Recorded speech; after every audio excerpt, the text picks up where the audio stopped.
প্রিয় মাধ্যমিক শিক্ষার্থী বন্ধুরা, বিগত আমরা দেখলাম বাংলার শর্ট কোশ্চেনগুলো একটু ঘুরে ফিরে এসছে, ইতিহাসের শর্ট কোশ্চেনও বেশ ভালোই ঘুরিয়ে ফিরে এসছে। এবার আমাদের ভূগোলের পালা, আগামীকাল তোমাদের ভূগোল পরীক্ষা। তো এই ভূগোল পরীক্ষায় তোমাদের শর্ট কোশ্চেনগুলো কি খুব ঘুরিয়ে ফিরে আসবে? আমার যেটা মনে হচ্ছে, বিগত বছরে আমি দেখেছি বাংলা শর্ট কোশ্চেন ঠিকঠাক আসে, ইতিহাসের শর্ট কোশ্চেন প্রত্যেক বছরই ঘুরে ফিরে আসছে, এবছরও এসছে, তার ব্যতিক্রম কোনো কিছু হয়নি। কিন্তু ভূগোলের শর্ট কোশ্চেন কিন্তু আহামরি খুব বেশি কঠিন হবে না। বিগত বছরের রেকর্ড অনুযায়ী দেখা যাচ্ছে ভূগোলের শর্ট কোশ্চেন কিন্তু সহজ হবে। তো প্রিয় শিক্ষার্থী বন্ধুরা, তোমাদের শেষ রাতের পরীক্ষা প্রস্তুতির জন্য একটা পিডিএফ আমি রেডি করেছি। যে পিডিএফে তোমাদের বহির্জাত প্রক্রিয়া, তার ফলে সৃষ্ট ভূমিরূপ, তোমাদের বায়ুমণ্ডল, তোমাদের বাড়িমণ্ডল, তোমাদের পঞ্চম অধ্যায় যেখানে প্রাকৃতিক পরিবেশ ও অর্থনৈতিক পরিবেশ, এছাড়াও তোমাদের যে বজ্র ব্যবস্থাপনা, এখান থেকে গুরুত্বপূর্ণ শর্ট কোশ্চেন, এছাড়াও তোমাদের লাস্ট যে অধ্যায় রয়েছে উপগ্রহ চিত্র ও ভূবৈচিত্র্যসূচক মানচিত্র, এখান থেকে গুরুত্বপূর্ণ শর্ট কোশ্চেন। দেখো, এই যে অধ্যায়গুলো বললাম তোমাদের ভূগোলের সম্পূর্ণ প্রত্যেকটা অধ্যায় থেকে সেরা প্রশ্নগুলো, হাতে লেখা প্রশ্ন, এবং যার পিডিএফ আমি তোমাদের এই ভিডিও ডেসক্রিপশনে লিঙ্ক দিয়ে দিয়েছি। তোমরা সারা বছর শর্ট কোশ্চেন ভালো করে প্র্যাকটিস করেছো, তোমরা টেস্ট পেপারের শর্ট কোশ্চেনগুলো ভালো করে প্র্যাকটিস করেছো, তারপরেও বারবার বছরে বিভিন্ন সময় কিন্তু আমরা বিভিন্ন সময় প্রশ্ন তোমাদের সামনে তুলে ধরেছি, সেগুলোও বেশ করে ভালো করে দেখেছো। এছাড়াও আমরা টেক্সট বইটা কিন্তু ভালো করে খুঁটিয়ে দেখেছি, তাই না বন্ধুরা? তো এই সমস্ত শর্ট কোশ্চেন যদি ঠিকঠাক দেখে যাও, তাহলে ইতিহাস এবং বাংলার মতো ভয় পেতে হবে না। আশা করছি আজকের যে পিডিএফটা আমি ভিডিও ডেসক্রিপশনে দিয়ে দেবো, সেই পিডিএফে যে প্রশ্নগুলো তোমাদের জন্য রেডি করেছি, তোমাদের যত ধরনের প্রশ্ন পরীক্ষায় আসতে পারে প্রত্যেকটা অধ্যায় থেকে সেরা প্রশ্ন আমি নিজে হাতে লেখানো পিডিএফ, ঠিক আছে কি বললাম, যে নিজে ভূগোলের প্রত্যেকটা অধ্যায় থেকে ধরে ধরে গুরুত্বপূর্ণ শর্ট কোশ্চেনগুলো লিখানো হয়েছে, সেই শর্ট কোশ্চেনগুলো একটা পিডিএফ আকারে তোমাদের সামনে বন্ধুরা তুলে ধরা হয়েছে। তো এই ফাইনাল পরীক্ষার শেষ রাতের পরীক্ষা প্রস্তুতির আগে অবশ্যই এই শর্ট কোশ্চেনগুলো একবার চোখ বুলিয়ে যাও। আশা করছি আগামীকাল ফাইনাল পরীক্ষায় তোমরা কিন্তু উপকৃত হবে। তো চলো সেই শর্ট কোশ্চেনগুলো এক ঝলক দেখে নিই, তারপরে এই ভিডিও ডেসক্রিপশন থেকে সেই পিডিএফটা ডাউনলোড করে অবশ্যই তোমরা একবার চোখ বুলিয়ে নেবে। প্রিয় শিক্ষার্থী বন্ধুরা, দেখতে পাচ্ছ এই যে পিডিএফটা, প্রথমে তোমাদের পঞ্চম অধ্যায় থেকে অত্যধিক গুরুত্বপূর্ণ দেখো সমস্ত প্রশ্ন, হাতে লেখা নোটস। ভারত ও চীনের মধ্যে সীমারেখা কী নামে পরিচিত? McMahon line. ভারত ও পাকিস্তানের মধ্যে সীমারেখা র্যাডক্লিফ লাইন, ও ভারত আফগানিস্তানের মধ্যে সীমারেখা ডুরান্ট লাইন। দেখো, এই তিনটে লাইনের ভিতরে একটা প্রত্যেক বছর কিন্তু পরীক্ষায় আসে। ভারতের দক্ষিণতম অংশ কোনটি? ইন্দিরা পয়েন্ট। ভারতের উত্তরতম বিন্দু কোনটি? ইন্দিরা কল। অত্যধিক গুরুত্বপূর্ণ প্রত্যেকটা প্রশ্ন কিন্তু যাচাই বাছাই করে তোমাদের জন্য কিন্তু রেডি করা হয়েছে, ঠিক আছে? এবং হাতে লেখা নোটস দেখো, প্রথমে দেওয়া হয়েছে তোমাদের পঞ্চম অধ্যায় থেকে অনেক শর্ট কোশ্চেন থাকে, আমরা জানি প্রত্যেকের একটু প্রবলেম থাকে, সেই জন্য অবশ্যই এই পিডিএফটা ডাউনলোড করে দেখে নেবে। আন্দামানের সর্বোচ্চ শৃঙ্গ স্যাডেল পিক। ভারতের একটি প্রধান প্রবাল দ্বীপের নাম লেখো লাক্ষাদ্বীপ, ঠিক আছে? তারপর দেখো, ভারতের দীর্ঘতম উপনদী কোনটি? যমুনা। ভারতের দীর্ঘতম বাঁধ কোনটি? হীরাকুদ।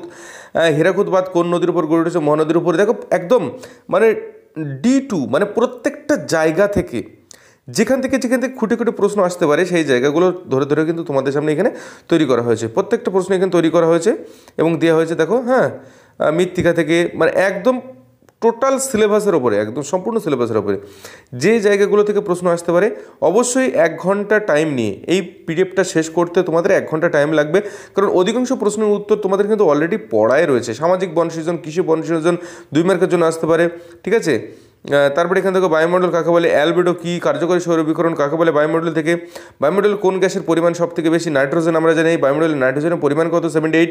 মানে পরপর পাট করে, এমন নয় হ্যাপাজার্টলি প্রশ্নগুলো দেওয়া, মানে পরপর সুন্দর করে গুছিয়ে প্রশ্নগুলো দেওয়া হয়েছে শেষ রাতের পরীক্ষা প্রস্তুতির জন্য। অবশ্যই এই পিডিএফটা একটুখানি চোখ বুলিয়ে যাও, আশা করছি তোমরা উপকৃত হবে। বায়ুর গতিবেগ মাপা হয় কোন যন্ত্র? অ্যানিমোমিটার। বায়ুর আর্দ্রতা মাপা হয় কোন যন্ত্র? সেটা হাইগ্রোমিটার। বায়ুর চাপ মাপা একক কি? মিলিবার। দেখো, পরপর বায়ুর চাপ মাপার মাপা হয় কোন যন্ত্রের সাহায্যে? ব্যারোমিটার। দেখো, পরপর সব রয়েছে।